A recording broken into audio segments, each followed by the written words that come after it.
Good morning, everyone. I hope everyone's doing well today. I did not expect to be doing a video from home today.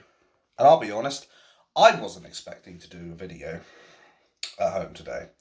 But while I do not feel, oh God, now I'm not leaving a good impression. But as much as, in all seriousness, I don't feel as lurgified as I was 6 hours ago or yesterday, it doesn't change the fact that I have been quite ill over the days, and I just did not want to take the risk of infecting anyone. So that's why I'm currently sitting at home right now. Maybe it is a blessing, though, because at least if I have it now, I'm not going to infect my friends later with the lurgy when I go for Dungeons & Dragons and all that shit. But that's not why you called. I want to talk about a few things. I want to talk about Nigel Farage. I also want to talk about the grooming cases, and I also want to talk about the fact that there was someone who basically was told that they had to retract their order to have people who were committing these rapey crimes to have them deported. We'll get more into that later. But Nigel Farage has never failed to disappoint at crucial times. And it seems here he is again, saying he has not got it as his ambition, nor is he a fan of mass deportations. Now, I don't know about you, but the cold bitter truth, whether he wants to accept it or not, is that our country is already packed to the brim as is, with illegal immigrants who, most of which want to do us harm. Most of us do not seek employment. Most of them are, if they are employed, end up on low-paid jobs and are basically looking to replace us. They're looking to replace old Whitey. The whole great white replacement thing is not a conspiracy theory anymore. And they need to stop calling it as such, because we can see it unfolding before our very eyes. We can see what happens when you inject mass immigration into communities, when you bring in a shit ton of Middle Easterns who are more used to going around and having their way with women, and we have to go out of our way to teach them that they're not allowed to do that. But here's the thing, you cannot take barbarianism out of these intolerant cavemen and women. That's just not going to happen. And the way I look at it right now, there's a whole bunch of illegals, illegal criminals, foreign criminals, who have all come over to this country, who are contributing sweet fuck all to this country. And you're telling me, Nigel Farage, we can't just load them up into a truck or a plane or a boat and send them straight back to their country of origin? Is that what you're saying? Are you saying that we don't have that capacity to basically be like, you're going to abide by our rules, our customs, our beliefs, and respect them, or we're going to take out the trash? Is that really what you're saying, Nigel Farage? Because if that's the case, it is extremely disappointing that you still cannot see the solution even when it's presented right in front of you. Or at least a small part of it. The way I look at it is these illegals, as I said, have no legal or human right to be here. What we see time and time again, Nigel's even filmed the fucking boats coming in, lots of violent migrant fighting age men coming over to the shores, most of them usually throwing their passports into the sea so that they can't be identified, and then our spineless government just houses them up in hotels at the taxpayer's expense, which I believe the cost has now gone up to something like £9 million a day, if I recall correctly. But apparently, we don't want to mass deport these guys. That's like if your house is being flooded with water because you've left the tap on in the bath, and rather than go into the bathroom and turn the tap off, you decide, oh, you know what, I'll turn the taps on in every other fucking room. It makes no sense. Now, moving on to the grooming gang case. Apparently, judges are now trying to make excuses that the Southport riots and all the protests that took place after the murder of those 3 poor girls, God rest their souls, who were stabbed by a barbarian, a subhuman piece of shit, Axel Rudakabana. Apparently, this is the reason why some of these grooming gang cases are being delayed, particularly in Hull. No! You can't justify that shit. You can't pin all this shit on the far right. Because let's face it, that's the real reason you're saying that. You're saying it's to do with the riots rather than say, well, it's because of the far right, because you know the far right part of it would make you look even worse than you do right now. Whether or not these grooming gang cases go forward has nothing at all to do with what happened in Southport and those protests. What this comes down to is a traitorous politician, Keir the Traitor Starmer, deciding to tell everyone to prioritise the far right over the Islamic grooming gangs, which continue to murder and rape our country, our kids, our women. But of course the mainstream media won't tell you this. You know the drill, folks, because say it with me, it doesn't suit the narrative. Why the fuck would they want to tell us the truth when this dictatorship, or maybe I was right first time, wants to go out of their way to suppress their political opponents, to deny them the right to speak out, to deny them the ability to essentially say, you know what, what's going on here is fundamentally wrong. Rather than deal with a cancer in the society, rather than excise a tumour, they'd rather place another one in. And I don't know anyone who could have that kind of mentality and still be able to sleep at night. I don't know one other person who I could speak to who would be able to say, yes, I'm more than willing to fuck my country over and I'll sleep like a fucking baby while I'm doing it. Because that's what Keir the Traitor Starmer's doing right now. That's what our judiciary system is doing right now. They're doing everything they can to make excuses to blame the far right. They just don't want to outright say it because they know how quickly people will get pissed off at that shit. They understand that if they actively came out and said, well, we're delaying these grooming gang cases because of the far right. We've decided that because you people are just saying mean things on the internet about our draconian government and our Marxist globalist agendas, we've decided we're not going to deal with these grooming gang cases. How long do you think it would take for riots to take place? Their whole plan would go up just like that. It would blow right up in their faces and they'd be right back at square one. Because there's one thing you should never do with any country's people, and that's fuck with the children.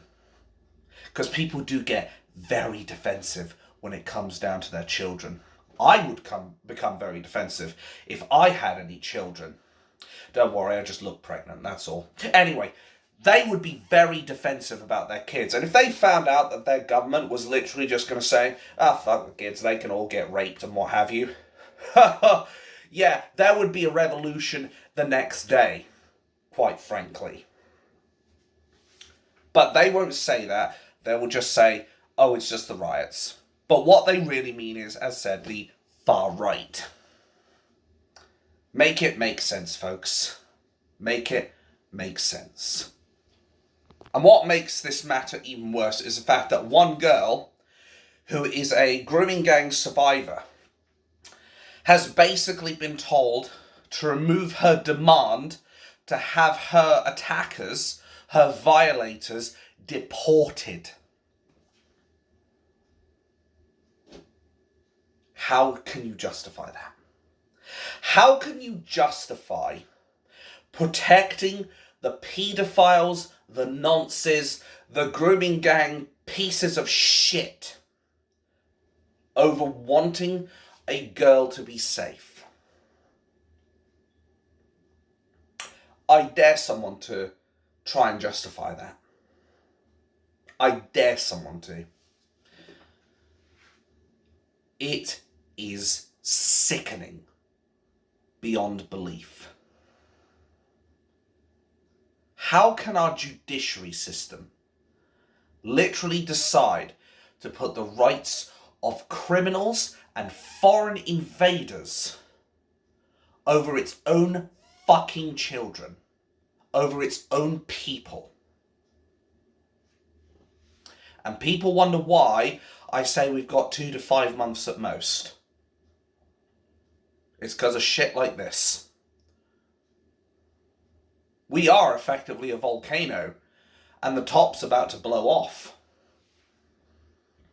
The top's about to blow off, and Keir the traitor Starmer is acting like everything's fine. Well, no, Keir the traitor Starmer, everything's not fine. Your treacherous government, your treacherous police, and your treacherous judiciary system have showcased to us time and time again that you're all in it together. Not for us, though, for yourselves. And I wonder if you actually paid any attention, Keir the traitor Starmer, to what happened in the 1886 peasant tax revolts. I'm wondering if you paid any attention to that at all. Or are you just trying to double down on that shit? Are you just doubling down to see if you can screw over the British people? See how much you can get away with before they finally decide they've had enough and they come straight for you, Keir the traitor Starmer. And I know Richard Inman and Paul Thorpe have released the pledge right now. Here's the thing. I'm not signing that pledge yet. And I'll tell you why. Think of it like you've got 5 tasks ahead and you need the right tool for the right job. So, I'll be right back with that. So like I said, think of it as like you've got several tasks ahead and you've got to choose the right tool for the right job. Now, for example, if I've got a screw that needs to go in, I'm probably going to want to use this. I don't know if you can see it, the crosshead. But I'd use the crosshead to get rid of any screws I need to do. But then what happens if on the next task I've got to do, there's a nail that I need to do? Well, naturally, your first response is use a bloody hammer. Or use something with a flat end and just hammer the damn thing in. But the way I look at this is there's that, and then maybe the next one you need a saw to saw through like a block of wood or something. And maybe there's another point where you need to drill in loads of holes really quickly and you need a drill for that. So naturally you'd pick the right tool for the right job. Now imagine you have to do all those jobs, but you only have one tool for every job ever. That's the way I look at it. I look at it as I'm only going to have one tool, and whether it's the right or wrong one, I have to live with the consequences. Because basically, this pledge is going to mean everyone pretty much says, I will follow this pledge to the letter, and I will do everything I can to keep this peaceful. Now, as I said, I want a peaceful resolution. Let me be clear on that shit. But here's the thing. We have to keep our options open. We tried to talk with Adolf Hitler before he invaded Poland. And we told him, do not invade Poland or we're going to war. And he invaded anyway. And then we went to war. And when we had that massive loss of life on this planet. There are some people you cannot talk to. There are some situations that you cannot get through without breaking a few things. You can't make an omelette without breaking a few eggs, as it were. If I've got like a wooden wall in front of me, I don't think the ability to screw in things is going to help. At that point, I might as well start getting ready to charge through the fucking thing. Yes, this massive force heading at you. Imagine that. Fucking scary. Anyway, I would want to go straight through that wall. I'm not going to sit here and just fucking drill holes like that with a screwdriver. I'm just going to barge straight through. That's why I haven't signed the pledge. We need to keep our options open. We need to make sure that we have the right tool for the right job. Now, let me be clear. This is not me advocating for violent revolution. This is not me justifying violent revolution. Far from it. I'm the last person who wants that shit. But you have to be prepared for the worst case scenario. Like, going back to that World War II thing again. Let's say you're sitting there in the trenches, and you're sitting there, and you've got your rifle in hand, and then you see some some Nazis coming into the trenches, and they want to kill you. They have full intent to kill you. What's going to happen if you're like, oh, please, sir, can you put that down? You're going to be dead. Simple as that. If you try to talk to people who are fully intent to kill you, you're going to be dead. 100%. Whereas if you go into that fight saying, I've got to defend myself. I don't want to do it, but I'm going to do it because I have to choose. It's me or them. It's survival. It's a matter of, I have to defend myself and I have to defend my country. I'm not going to... If I had that situation in front of me and I had been trained to be a soldier, I'm fucking standing my ground, let me tell you. If I've got people coming after me, I'm going to defend myself. I'm not going to sit there and have a powwow with people who are not prepared to talk and are more interested in killing you. That's why I'm not signing the pledge. At the end of the day, as much as I want this to be a peaceful resolution, the cold, bitter truth is we probably are heading towards civil war. As much as it is going to hurt people to have me say that, or for themselves to have to admit it. I think we're heading for a civil war for 3 reasons. 1, immigration's too much.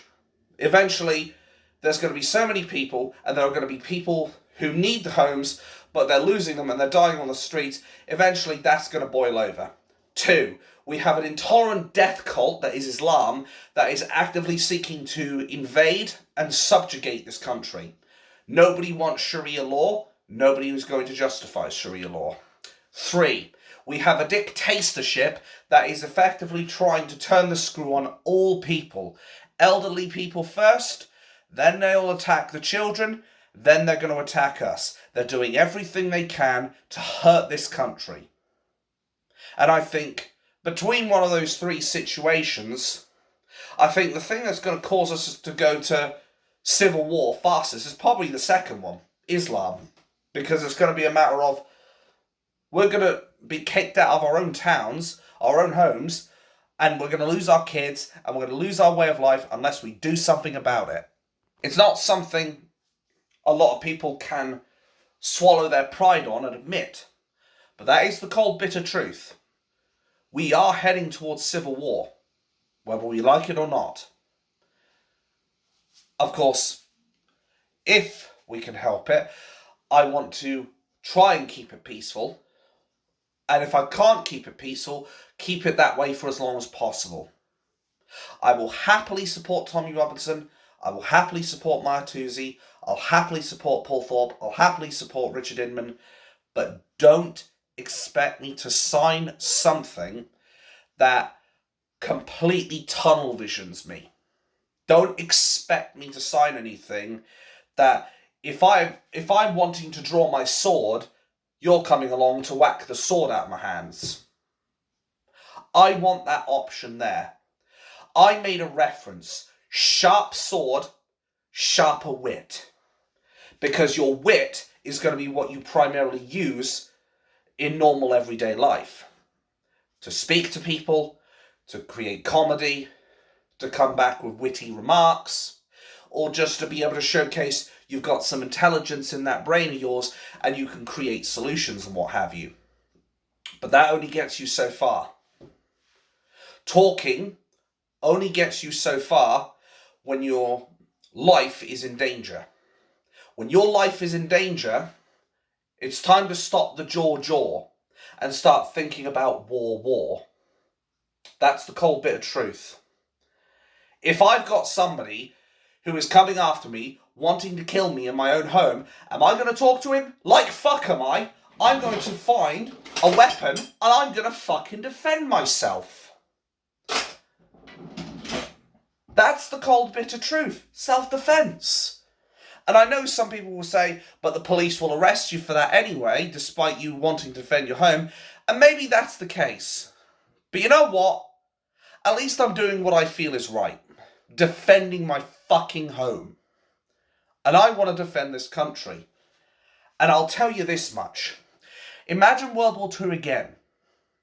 Imagine, though, you're going to war with the Nazis, and they don't even give you a rifle to defend yourself with.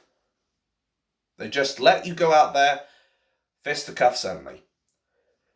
How well do you think you're going to do against an enemy that is trained or has the intent to kill? Ask yourselves that, folks. That is why I say I want to keep my options open. So, Richard Inman, respectfully, as much as I support the peaceful resolution path, I will not be supporting the pledge because I want to be able to draw my sword when the time comes that I have to defend myself.